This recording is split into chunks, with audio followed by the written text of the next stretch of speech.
Okay.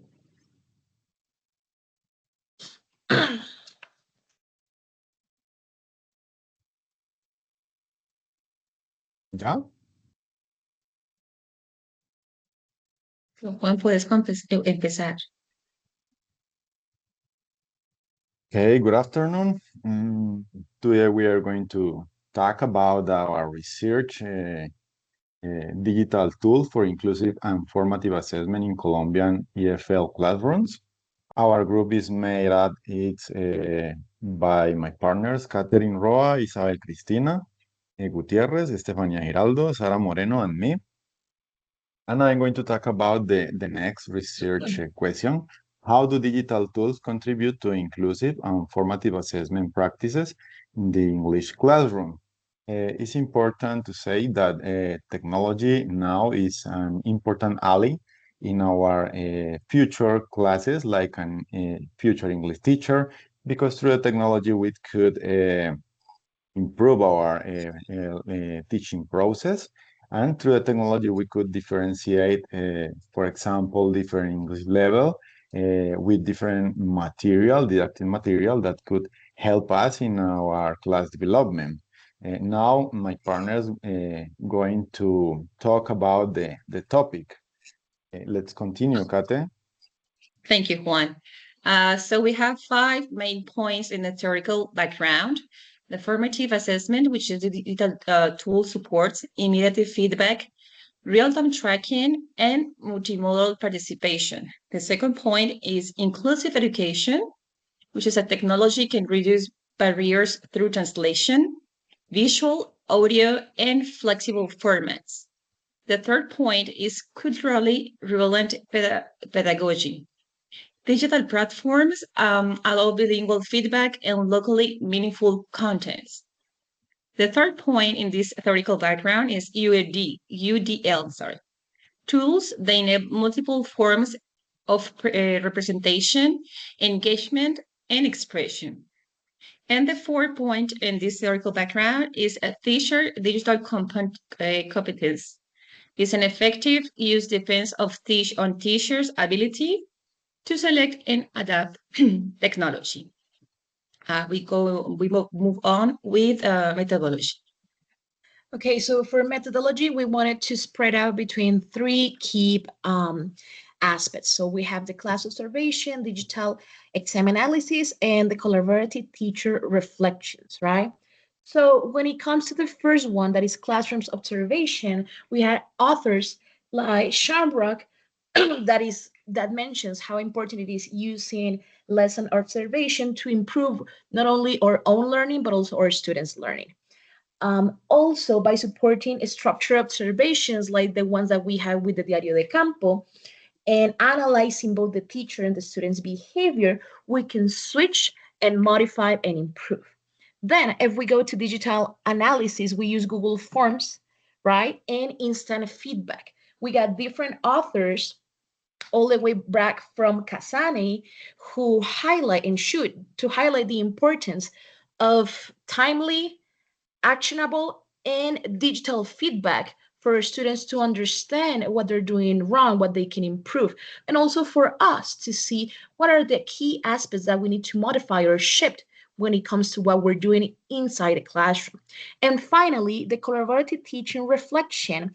Well, we use the Labinova after all this process of looking into each other's observation, even if it was all in an online environment or in an in situ place, we decided to create a resource like the Labinova with the hopes to using not only to improve a digital skill from the students, but also to work in collaborative digital environments that also reduce anxiety and provide a metric and support in their language learning.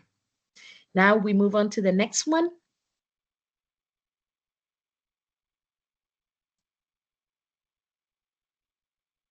Guys, can you listen to me? Yes. Okay, now I will summarize the main findings about how digital tools support inclusive and formative assessment in Colombian EFL classrooms. First, we identified several key benefits. Digital tools increased student participation, especially for shy or anxious learners who feel more comfortable responding through online platforms. And we also observed strong multimodal scaffolding since images, audio, videos, and color coding helped students understand instructions and complete tasks more easily. Another important benefit was the immediate automated feedback provided by tools like Google Forms, and this allowed students to see their mistakes right away and improve during the learning process.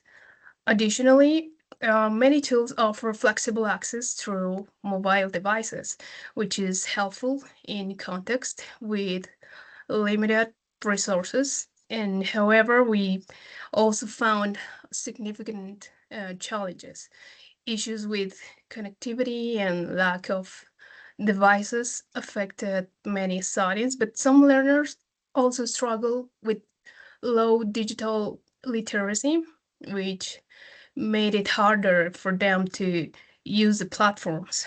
Another challenge was the limited differentiation in the activities, which often focus too much on reading tasks. And finally, most tools did not effectively assess listening and speaking, creating an imbalance in the evaluation of English skills.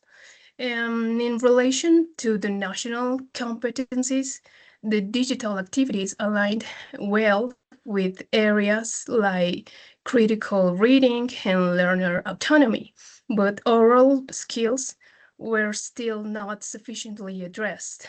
Overall, digital tools offer strong support for inclusive informative assessment, but there are still important barriers that need attention.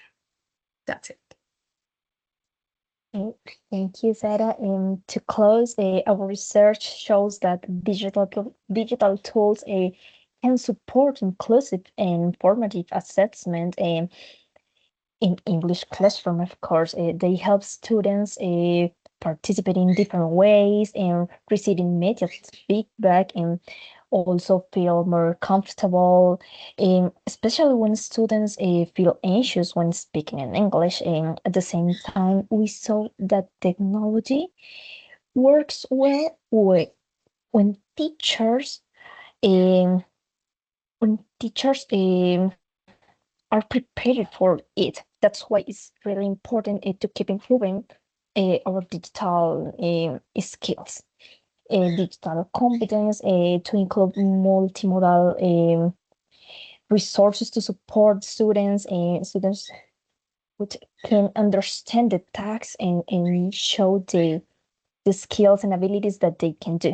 And overall, the digital assessment has a lot of potential, but it needs thoughtful planning for teachers, and to make sure that every student in the classroom receive the benefits of them. And thank you to all of you for listening and sharing this space.